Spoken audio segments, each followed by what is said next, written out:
নির্বাচনী পরিবেশ বিঘ্নিত করতে পেশি শক্তির প্রভাব খাটাচ্ছে একটি দল। কুষ্টিয়ায় জামাত আমির ক্ষমতায় গেলে নারীদের জন্য নিরাপদ কর্মস্থল নিশ্চিতের প্রতিশ্রুতি। নতুন করে ষড়যন্ত্র করছে একটি দল। গভীর রাতে নারায়ণগঞ্জে জনসভায় তারেক রহমান। কোনোভাবেই দেশকে ধ্বংস হতে দেবে না বিএনপি। ঠাকুরগাঁওয়ে মির্জা ফখরুল। নির্বাচন সামনে রেখে তিন বাহিনীর সঙ্গে প্রধান উপদেষ্টার মতবিনিময়ে অংশগ্রহণমূলক শঙ্কামুক্ত সুষ্ঠু নির্বাচন আয়োজনে নিরপেক্ষতার সঙ্গে দায়িত্ব পালনের নির্দেশনা। এবং ৩ মাস ধরে ভাঙা শাহজালালের রানওয়ের অ্যাপ্রোচ লাইট ঝুঁকি নিয়ে ওঠানামা করছে ফ্লাইট। ডাইভার্টে যাচ্ছে ভোগান্তি। সিস্টেম আধুনিকায়নে বাধা ৫০০ উঁচু ভবন, বলছে বেবিচক।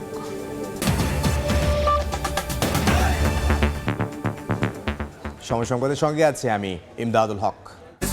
জুলাই অভ্যুত্থানে গণহত্যায় পুলিশের বিরুদ্ধে প্রথম মামলার রায় ঘোষণা করলেন ট্রাইব্যুনাল। রাজধানীর চাংখারপুলে ৬ জনকে হত্যা মামলায় সাবেক ডিএমপি কমিশনার হাবিবুর রহমান সহ পলাতক ৩ জনের মৃত্যুদণ্ড ঘোষণা করেন বিচারক। মামলার বাকি ৫ আসামিকে বিভিন্ন মেয়াদে সাজা দেয়া হয়। সব আসামির ফাঁসির আদেশ না দেয়ায় অসন্তুষ্ট শহীদ পরিবারের সদস্যরা। প্রসিকিউশন বলছে রায়ের পরিপ্রেক্ষিতে সুপ্রিম কোর্টে আপিল করবেন তারা।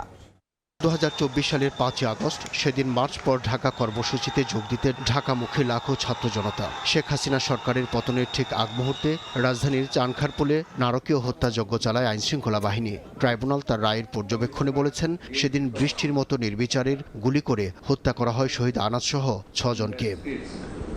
আলোচিত এই মামলায় সোমবার রায় ঘোষণা করেন আন্তর্জাতিক অপরাধ ট্রাইব্যুনাল। রাষ্ট্রীয় টেলিভিশন বিটিভি ও প্রসিকিউশনের অফিসিয়াল ফেসবুক পেজ সরাসরি সম্প্রচার করে এই রায় ঘোষণা।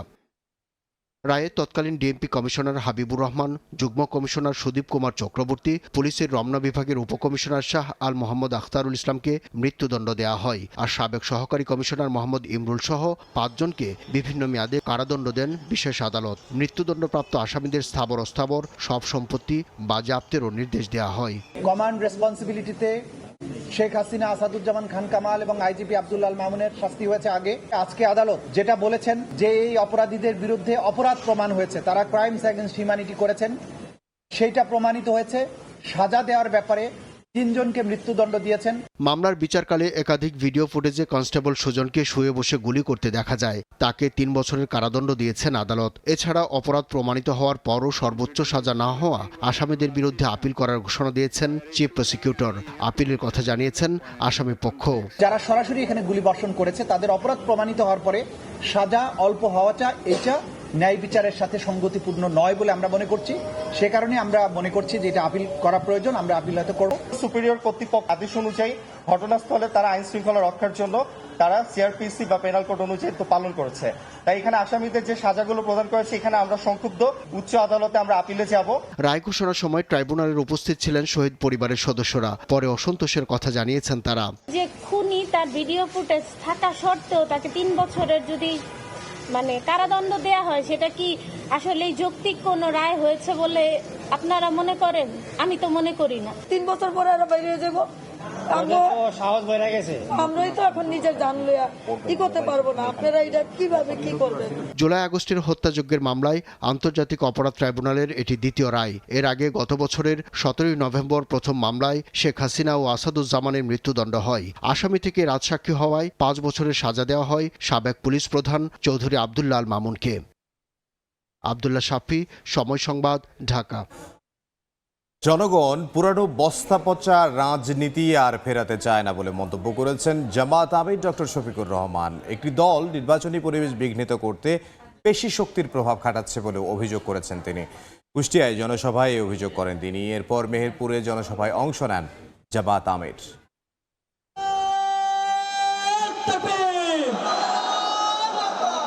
নির্বাচনী প্রচারণার পঞ্চম দিনে খুলনা বিভাগ সফর শুরু করেন বাংলাদেশ জামাত ইসলামের আমির ডাক্তার শফিকুর রহমান। বিভাগের উত্তর প্রবেশদ্বার খ্যাত কুষ্টিয়ায় জনসভার মাধ্যমে শুরু হয় কর্মসূচি। সোমবার ভোর থেকেই জনসভা স্থল শহীদ আবরার ফাহাদ স্টেডিয়ামে আসতে শুরু করেন জেলার নানা প্রান্তের মানুষ। সকাল 10টায় জনসভা শুরু হওয়ার কথা থাকলেও মাঠ কানায় কানায় ভরে ওঠে কয়েক ঘন্টা আগেই। বেলা 12টার দিকে মঞ্চে আসেন জামায়াত আমির। বক্তব্যে তিনি বলেন, অভ্যুত্থানের পর তার দলের নেতাকর্মীরা দেশ গঠনে উদ্যোগী হলেও কেউ কেউ দেশ নিঃশেষ করায় ব্যস্ত হয়ে পড়ে। অভিযোগ করেন, একটি দল নির্বাচনী পরিবেশ বিঘ্নিত করতে পেশি শক্তির প্রভাব খাটাচ্ছে। আজকে মায়েরা ন্যায়ের পক্ষে, সত্যের পক্ষে, মানবতার পক্ষে আল্লাহর দ্বীনের আওয়াজ তুলতে ঘরে ঘরে যান। কিছু লোক এটা সহ্য করে না, তাদেরকে বিরক্ত করে, তাদের সাথে অপমানজনক আচরণ করে, তাদেরকে কষ্ট দেয়, এমনকি দিশাহারা হয়ে দুই এক জায়গায় গায়েও হাত দিয়েছে। আগামী নির্বাচনে তরুণ প্রজন্ম এবং নারীরা জামায়াতকে বেছে নেবে উল্লেখ করে দলটির আমির বলেন, পুরনো বস্তাপচা রাজনীতি আর ফেরাবে না জনগণ। এ সময় কুষ্টিয়ার দুটি নদীতে নাব্যতা ফেরানো এবং চিনিকল সচল করার প্রতিশ্রুতি দেন তিনি। উন্নয়নের নামে 54 বছর কম বেশি যারাই ক্ষমতায় গিয়েছেন এই একই কাজ তারা করেছে। এই যারা 54 বছরে দেশটাকে খামড়ে একেবারে তছনছ করে দিয়েছে, আমরা গভীরভাবে বিশ্বাস করি এদের দৃষ্টিভঙ্গি এবং চরিত্র পরিবর্তন না হলে এরা দেশের জন্য ভালো কিছুই করতে পারবে না। নির্বাচনী প্রচারণার পঞ্চম দিনে খুলনা বিভাগে জামায়াত আমির ডাক্তার শফিকুর রহমান দিনভর নানা জেলায় একাধিক কর্মসূচিতে অংশ নিয়ে তিনি জানাবেন, জয়ী হলে এই অঞ্চল নিয়ে তার আলাদা পরিকল্পনার কথা। কুষ্টিয়ার পর মেহেরপুরে জনসভায় যোগ দেন জামায়াত আমির। অতীতের কার্যকলাপ এবং বর্তমানের কার্যকলাপ বিবেচনায় নিয়েই সিদ্ধান্ত নিতে হবে। শফিক মুন্সি, সময় সংবাদ। সরকার গঠন করতে পারলে যে কোনো মূল্যে দুর্নীতির টুঁটি চেপে ধরবে বিএনপি। গভীর রাতে নারায়ণগঞ্জে নির্বাচনী জনসভায় এমন হুঁশিয়ারি দিয়েছেন বিএনপি চেয়ারম্যান তারেক রহমান। বলেন, বিগত 15 বছর যেভাবে অধিকার কেড়ে নেওয়া হয়েছিল, এখন নতুন করে ষড়যন্ত্র করছে একটি দল। গণতন্ত্রের পক্ষের সব শক্তিকে ঐক্যবদ্ধ থাকার আহ্বান জানান বিএনপি চেয়ারম্যান। রোববার দিনভর কয়েকটি নির্বাচনী জনসভায় অংশ নেয়ার পর রাতেও ব্যস্ত বিএনপি চেয়ারম্যান তারেক রহমান। মধ্যরাতে যোগ দেন নারায়ণগঞ্জের জনসভায়। শীতের মধ্যেও প্রিয় নেতার জন্য অধীর আগ্রহে নেতাকর্মীরা। নারায়ণগঞ্জের বালুরঘাট মাঠে তারেক রহমানকে এক নজর দেখতে দূর দূরান্ত থেকে ছুটে আসেন হাজারো মানুষ। তারেক রহমান বলেন, বিগত 15-16 বছর আমিডামি নির্বাচন হয়েছে, এখন আবারও ভোট নিয়ে ষড়যন্ত্র শুরু হয়েছে। বলেন, সব ষড়যন্ত্রের বিরুদ্ধে ঐক্যবদ্ধ থেকে 12ই ফেব্রুয়ারি ভোটাধিকার প্রয়োগ করে অধিকার বুঝে নিতে হবে। বিগত 15-16 বছর দেশের মানুষ দেখেছে নির্বাচনের নামে আমিডামি নির্বাচন হয়েছে, নিশিরাতের নির্বাচন হয়েছে। এখন আবার ষড়যন্ত্র হয়েছে যাতে আপনাদের যে ভোটের অধিকার যেটা প্রতিষ্ঠিত হতে যাচ্ছে ইনশাল্লাহ, সেই অধিকারের বিরুদ্ধে কেউ কেউ মাথা খারাপ হয়ে গেছে। বলেন, ক্ষমতায় গেলে টেনে ধরা হবে দুর্নীতির লাগাম। দেশের আর্থ সামাজিক উন্নয়নের পাশাপাশি মানুষের অধিকার রক্ষায় কাজ করার প্রতিশ্রুতি দেন তারেক রহমান। নারায়ণগঞ্জ শহরের 20টা স্পট আছে যেখানে এই মাদক ব্যবসা হয়। আমরা সেগুলাকে নিয়ন্ত্রণ করতে চাই, এই দুর্নীতিকে আমরা নিয়ন্ত্রণ করতে চাই, দুর্নীতির লাগাম টেনে ধরতে চাই। এর আগে কুমিল্লার 14 গ্রাম, সোয়াগাজী ও দাউদকান্দিতেও জনসভায় যোগ দেন বিএনপির চেয়ারম্যান তারেক রহমান। মঙ্গলবার গাজীপুর ও ময়মনসিংহে নির্বাচনী প্রচারণা চালাবেন বিএনপি চেয়ারম্যান। কামরুল হাসান, সময় সংবাদ, ঢাকা। ধর্মীয় অনুভূতি ব্যবহার করে ভোটের প্রচার চালাচ্ছে একটি নির্দিষ্ট দল। সকালে রাজধানীর গুলশানে সংবাদ সম্মেলনে অভিযোগ করেন বিএনপির নির্বাচন পরিচালনা কমিটির মুখপাত্র মাহাদি আমিন। তিনি আরও বলেন, জানমাল দিয়ে তাদের প্রতীক জয়ী করা ইমানি দায়িত্ব বলে বক্তব্য দিচ্ছে দলটির নেতাকর্মীরা, যা সুস্পষ্টভাবে আচরণবিধির লঙ্ঘন। এ বিষয়ে নির্বাচন কমিশনকে কার্যকর ব্যবস্থা নেওয়ার আহ্বান জানান মাহাদি আমিন। বলেন, একটি দল যেসব এনআইডি সংগ্রহ করেছে সেগুলো ব্যবহার করে জাল ভোট দেয়া হতে পারে। এ সময় বিএনপির মিডিয়া সেলের আহ্বায়ক মওদুদ হোসেন আলমগীর পাভেল বলেন, সহিংস কার্যক্রম সমর্থন করে না বিএনপি। নির্বাচনী সংঘর্ষ এড়াতে আইন শৃঙ্খলা বাহিনীকে আরও সজাগ থাকতে হবে।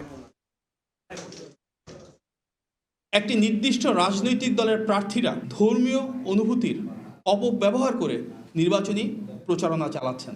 দেশের ভোটারদের প্রভাবিত করার যে চেষ্টা, সেটি নির্বাচনের স্বচ্ছতা, নিরপেক্ষতা, অবাধ ও সুষ্ঠু পরিবেশকে মারাত্মকভাবে ক্ষুণ্ণ করছে। বাংলাদেশের নির্বাচনের ইতিহাসের দিকে যদি আমরা তাকাই, তাহলে নির্বাচনের ক্ষেত্রে এই ছোটোখাটো এরকম ঘটনাগুলো খুব যে বেশি নতুন তা নয়। নির্বাচনী আচরণের মধ্যে যেটা যায় না, সেই ব্যাপারে বিএনপির অবস্থানটা খুব পরিষ্কার। আমরা এরকম কোনো কর্মকাণ্ডকে সমর্থন করি না। নির্বাচনী প্রচার যুদ্ধ তুঙ্গে, ভোটারদের মন জয়ে নানা প্রতিশ্রুতি দিচ্ছেন প্রার্থীরা। ঠাকুরগাঁওয়ে নির্বাচনী প্রচারণায় বিএনপি মহাসচিব মির্জা ফখরুল ইসলাম আলমগীর বলেন, কোনোভাবেই দেশকে ধ্বংস হতে দেয়া হবে না। মাদকমুক্ত সমাজ ও কর্মসংস্থান তৈরির অঙ্গীকার জামাত প্রার্থীদের। চট্টগ্রামে নির্বাচনী পদযাত্রা করে এনসিপি মুখপাত্র আসিফ মাহমুদ সজীব ভূঁইয়া বলেন, ভোটের মাধ্যমে জুলাই শহীদদের স্বপ্ন পূরণ করা হবে।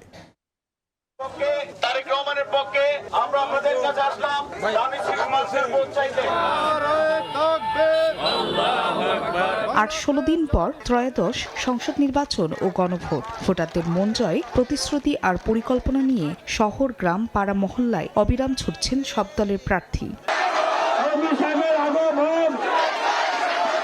সোমবার সকালে বেগুনবাড়ি বাজার এলাকায় নির্বাচনী সভায় যোগ দেন ঠাকুরগাঁও ১ আসনের প্রার্থী বিএনপি মহাসচিব মির্জা ফখরুল ইসলাম আলমগীর।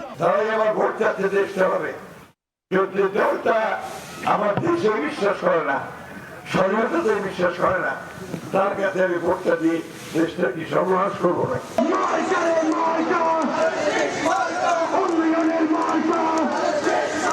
কক্সবাজার ১ আসনের চকরিয়া এলাকায় জনসংযোগ করেন বিএনপি প্রার্থী সালাউদ্দিন আহমদ। চট্টগ্রামকে লজিস্টিক হাব হিসেবে গড়ে তোলার প্রতিশ্রুতিতে প্রচারণা চালান ১১ আসনের প্রার্থী আমির খসরু মাহমুদ চৌধুরী। মাদকমুক্ত সমাজ গড়ার পাশাপাশি তরুণদের জন্য কর্মসংস্থানের সুযোগ সৃষ্টির আশ্বাস দিয়ে ভোটারদের দাঁড়ে দাঁড়িয়ে গিয়ে ভোট চান রাজশাহী ২ আসনে জামাতের প্রার্থী ডাক্তার মোহাম্মদ জাহাঙ্গীর। জুলাই গণঅভ্যুত্থানে শহীদ ইসমামুল হকের কবর জিয়ারতের মাধ্যমে চট্টগ্রামের লোহাগড়ায় নির্বাচনী পদযাত্রা করেছে এনসিপি। গণভোটে হ্যাঁ ভোট জয়যুক্ত হওয়ার মধ্য দিয়ে তাদের যে আকাঙ্ক্ষিত সংস্কার, সেই সংস্কার বাস্তবায়ন সম্ভব হবে। নির্বাচনী প্রচারণা চলবে ১০ ফেব্রুয়ারি রাত ১২টা পর্যন্ত। ১২ ফেব্রুয়ারি হবে ভোট। ফাহরিয়া ফারজানা, সময় সংবাদ। ঋণখেলাপি, দ্বৈত নাগরিকত্ব, অন্য কোনো বিষয়ে তথ্য গোপন করে এবারে নির্বাচনে পার পেয়ে গেলেও ভোটের পরে প্রমাণিত হলে ব্যবস্থা নেবে ইসি। একথা জানিয়েছেন নির্বাচন কমিশনার আব্দুর রহমান এল মাসুদ। বলেন, ভোটের স্বচ্ছতার প্রশ্নে আপোষ করবে না কমিশন। দুপুরে নিজ কার্যালয়ে সাংবাদিকদের সঙ্গে আলাপকালে তিনি আরও বলেন, ভোট নিয়ে রাজনৈতিক চাপ অনুভব করছে না ইসি। এখন পর্যন্ত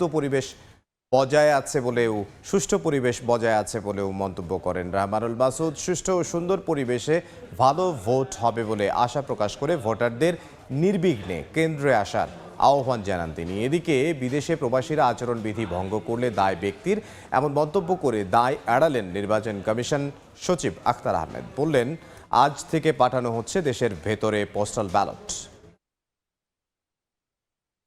ঋণ খেলাপি যারা সরাসরি ঋণে খেলাপি তাদেরকে ধরা হয়েছে, তাদেরকে প্রার্থিতা যাতে অবৈধ হয় সে ব্যাপারে ব্যবস্থা গ্রহণ করা হয়েছে। এইবার পার পেয়ে গেলেও যে কোনো কারণেই হোক, অযোগ্য একজন লোক যদি যে সমস্ত যোগ্যতা লাগে তার সত্ত্বেও যদি উনি নির্বাচন করতে আর সুযোগ থাকলেও করলেন এবং পাশও করে গেলেন, পরবর্তীকালেও আমরা তাদেরকে ধরার সুযোগ আছে। সময় সংবাদে আরও থাকছে, ভবিষ্যতে বন্ড বাজারে বাণিজ্যিক প্রতিষ্ঠানকে বিনিয়োগে বাধ্য করা হবে জানালেন গভর্নর। পেনশন ও সঞ্চয়পত্রের অংশীদারিত্ব যুক্ত করার প্রস্তাব। আসন্ন নির্বাচন অংশগ্রহণমূলক, শঙ্কামুক্ত ও সুষ্ঠুভাবে সম্পন্ন করতে সশস্ত্র বাহিনীকে নির্দেশনা দিয়েছেন প্রধান উপদেষ্টা ডক্টর মোহাম্মদ ইউনূস। সকালে সেনা সদরে হেলমেট অডিটোরিয়ামে ত্রয়োদশ জাতীয় সংসদ নির্বাচন ও গণভোট সামনে রেখে সশস্ত্র বাহিনীর মতবিনিময় সভায় তিনি এ নির্দেশনা দেন। এর আগে সকালে ডক্টর মোহাম্মদ ইউনূস অনুষ্ঠান স্থলে পৌঁছালে তাকে স্বাগত জানান ৩ বাহিনীর প্রধান ও ঊর্ধ্বতন কর্মকর্তারা। সভার শুরুতে প্রধান উপদেষ্টা সশস্ত্র বাহিনীর গৌরবোজ্জ্বল ও দায়িত্বশীল ভূমিকার কথা উল্লেখ করেন। সভায় নির্বাচন সংশ্লিষ্ট গুরুত্বপূর্ণ ও সমসাময়িক বিষয়ে আলোচনা হয়। এ সময় নির্বাচন নির্বিঘ্ন করতে সশস্ত্র বাহিনীকে দিক নির্দেশনা দেন প্রধান উপদেষ্টা। সশস্ত্র বাহিনীকে পেশাদারিত্বের সঙ্গে নির্বাচনকালীন দায়িত্ব পালনের নির্দেশনাও দিয়েছেন তিনি। ৩ মাস পার হলেও মেরামত হয়নি থাই এয়ারওয়েজের ধাক্কায় রানওয়ের ক্ষতিগ্রস্ত অ্যাপ্রোচ লাইট। এতে ঝুঁকি নিয়েই ওঠানামা করছে ফ্লাইট। বাধ্য হয়ে ফ্লাইট ডাইভার্টের কারণে ভোগান্তিতে যাত্রীরা। আর্থিকভাবে ক্ষতির সম্মুখীন এয়ারলাইন্সগুলো। রানওয়ে লাইটিং ক্যাট সিতে উন্নত করার পরামর্শ বিশেষজ্ঞদের। তবে বেবিচক বলছে আশপাশের 500 উঁচু ভবনের কারণে তা সম্ভব নয়। কাজল আব্দুল্লাহ জানাচ্ছেন বিস্তারিত। শীত মৌসুম মানেই বিশ্বের অন্যান্য শহরের মতো ঢাকার আকাশও আচ্ছন্ন হয়ে পড়ে ঘন কুয়াশায়। প্রভাব পড়ে হযরত শাহজালাল আন্তর্জাতিক বিমানবন্দরে ফ্লাইট ওঠানামায়। সন্ধ্যা থেকে সকাল পর্যন্ত কুয়াশার ঘনত্ব বেশি থাকায় কমে আসে পাইলটের দৃষ্টিসীমা। রানওয়ে দেখতে না পাওয়ায় ফ্লাইট ডাইভার্ট করা হয় দেশের অন্যান্য বিমানবন্দর সহ পাশের দেশেও। প্রত্যেকটা অনিশ্চয়তার পিছনে আসলে যেমন ফ্লাইট ডিসরাপশন, সাথে সাথে এটার পিছনে আসলে দায়ী কে? এয়ারলাইন্স। আমি বলবো যে কোনোভাবে এয়ারলাইন্স দায়ী না, সেখানে এয়ারপোর্ট অথরিটি। কারণ এই এয়ারপোর্ট অথরিটি আমাদেরকে পরিচালনা করার জন্য যেসব ফ্যাসিলিটিস এটা তারা কমিটমেন্ট, সেই জায়গাটা তারা ফেল করছে এবং যেটার ক্ষতিগ্রস্ত হচ্ছে এয়ারলাইন্সগুলো ডিরেক্টলি।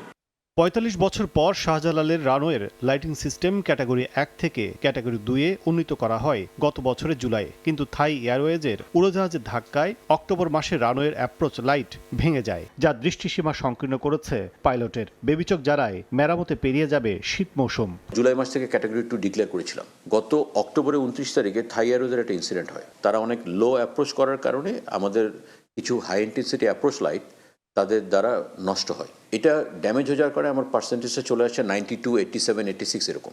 এটা আমাদের অলরেডি টেন্ডার আমরা থ্রো করেছিলাম, টেন্ডার প্রক্রিয়া সম্পন্ন হয়েছে। রানওয়ের সক্ষমতা বাড়াতে লাইটিং সিস্টেম আধুনিকায়নের পরামর্শ বিশেষজ্ঞদের। ঢাকাকে একেবারে একদম ক্যাটাগরি 3C-তে নিয়ে যেতে পারলে ভালো হয়। ওদের দেশের কোনো এয়ারক্রাফট বাইরে থেকে যেটা আসে ড্রাইভার যেন না করতে হয়, সেই চিন্তাটা আমাদের মাথায় থাকা উচিত। এদিকে বেবিচক বলছে দৃষ্টিসীমার বাধা শূন্য করতে হলে ভাঙতে হবে বিমানবন্দরের উত্তর এলাকার 500টি ভবন। যদি ক্যাটাগরি 3 করতে হয়, আমার এই দলিপাড়া এবং এই এলাকায় যে কিছু ইনস্টলেশনগুলি আছে রানওয়ে ঠিক উত্তরে, এখানে আমরা একবার হিসাব করেছিলাম রাফলি 500-র মতো বিল্ডিং আছে। এগুলিকে আমার জিরো করে ফেলতে হবে। Landing instrument system ILS 2 operate করতে হলে লাইটিং সিস্টেম 95% পর্যন্ত কার্যকর থাকতে হয়। বর্তমানে ঘন কুয়াশায় কার্যকারিতা নেমে এসেছে 85 থেকে 87%। কাজল আব্দুল্লাহ, সময় সংবাদ, ঢাকা। সময় সংবাদে আরও থাকছে। তীব্র তুষার ঝড়ে বিপর্যস্ত যুক্তরাষ্ট্রের 7 জনের মৃত্যু, 24টি অঙ্গরাজ্যে জরুরি অবস্থা জারি, বিদ্যুৎহীন 10 লাখ মানুষ, 16,000-এর বেশি ফ্লাইট বাতিল। অন্তর্বর্তী সরকারের কোনো কার্যক্রমই অংশগ্রহণমূলক ছিল না, সিদ্ধান্ত নীতিমালা কিংবা অধ্যাদেশ ছিল অস্বচ্ছভাবে চাপিয়ে দেয়া, এমন মন্তব্য করেছেন টিএবি নির্বাহী পরিচালক ডক্টর ইফতেখারুজ্জামান। সকালে সংসদ ভবনের সামনে আন্তর্জাতিক ক্লিন এনার্জি দিবস উপলক্ষে আয়োজিত মানববন্ধনে তিনি বলেন, জ্বালানির মাস্টার প্ল্যানের খসড়াও তৈরি হয়েছে অংশীজনদের না জানিয়ে। ডক্টর ইফতেখারুজ্জামান বলেন, অন্তর্বর্তী সরকারের প্রধান 3.0 তত্ত্বের প্রবর্তক হওয়ার পরও শূন্য নিট কার্বন নিঃসরণ এবং নবায়নযোগ্য জ্বালানি নিয়ে কাজ করতে ব্যর্থ হয়েছে। এই সরকারের সকল কার্যক্রমের মধ্যে যে একটা বৈশিষ্ট্য ছিল অংশগ্রহণমূলক না করা, অস্বচ্ছতার মাধ্যমে নিজেরা চাপিয়ে দেওয়া সিদ্ধান্ত, নিজেরা চাপিয়ে দেওয়া নীতিমালা, নিজেরা চাপিয়ে দেওয়া অর্ডিন্যান্স, জ্বালানি মাস্টার প্ল্যান যেটা করা হয়েছে একইভাবে অংশীজনকে সম্পৃক্ত না করে এই খসড়া তৈরি করা হয়েছে। 3.0 ধারক বাহক তিনি তার সরকার এটা ব্যর্থ হয়েছে। জাতীয়ভাবে সে প্রচারণার পাশাপাশি কতটুকু দায়িত্ব পালন করেছেন, এই 3টি বিষয়কে কেন্দ্র করে এই বিষয়ে আমরা মনে করি দেশবাসী জানতে চাইবে। দেশের বাইরের খবর, যুক্তরাষ্ট্র জুড়ে নজিরবিহীন শীতকালীন ঝড়ে স্থবির হয়ে পড়েছে জনজীবন। তীব্র ঠান্ডায় এ পর্যন্ত 7 জনের মৃত্যুর খবর পাওয়া গেছে। ঝড়ের তাণ্ডবে বিদ্যুৎহীন হয়ে পড়েছেন প্রায় 10 লাখ বাসিন্দা। রোববার একদিনে বাতিল করা হয়েছে 16,000-এর বেশি ফ্লাইট, বন্ধ রয়েছে গণপরিবহন চলাচলও। আলাবামা, জর্জিয়া, নিউ মেক্সিকো সহ অন্তত 24টি অঙ্গরাজ্যে জরুরি অবস্থা জারি করা হয়েছে। প্রয়োজন ছাড়া বাসিন্দাদের বাইরে বের না হওয়ার আহ্বান স্থানীয় কর্তৃপক্ষের। খেলার খবর, ক্ষমতায় গেলে ক্রিকেট বোর্ডের দুর্নীতি ও অনিয়মের সুষ্ঠু তদন্ত করবেন বলে জানিয়েছেন বিএনপির ক্রীড়া বিষয়ক সম্পাদক আমিনুল হক। বিসিবির বর্তমান নেতৃত্ব গঠন প্রক্রিয়া নিয়েও প্রশ্ন তোলেন তিনি।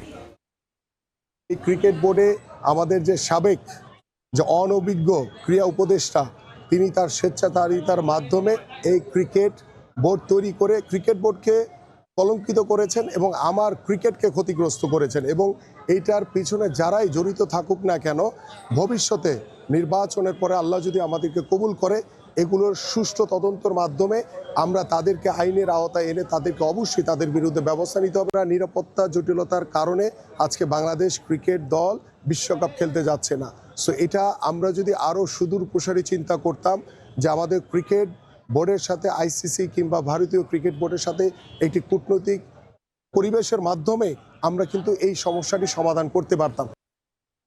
এ পর্যায়ে শীর্ষ সংবাদগুলো জানিয়ে দিচ্ছে আরও একবার। নির্বাচনী পরিবেশ বিঘ্নিত করতে পেশি শক্তির প্রভাব খাটাচ্ছে একটি দল। কুষ্টিয়ায় জামাত আমির ক্ষমতায় গেলে নারীদের জন্য নিরাপদ কর্মস্থল নিশ্চিতের প্রতিশ্রুতি। এবং নতুন করে ষড়যন্ত্র করছে একটি দল। গভীর রাতে নারায়ণগঞ্জের জনসভায় তারেক রহমান কোনোভাবেই দেশকে ধ্বংস হতে দেবে না বিএনপি। ঠাকুরগাঁওয়ে মির্জা ফখরুল।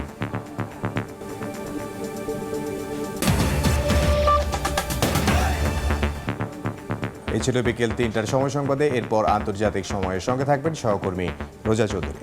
ধন্যবাদ ইমদাদ। আন্তর্জাতিক সময় নিয়ে আসছি কিছুক্ষণ পর, সঙ্গে থাকুন সময়ের।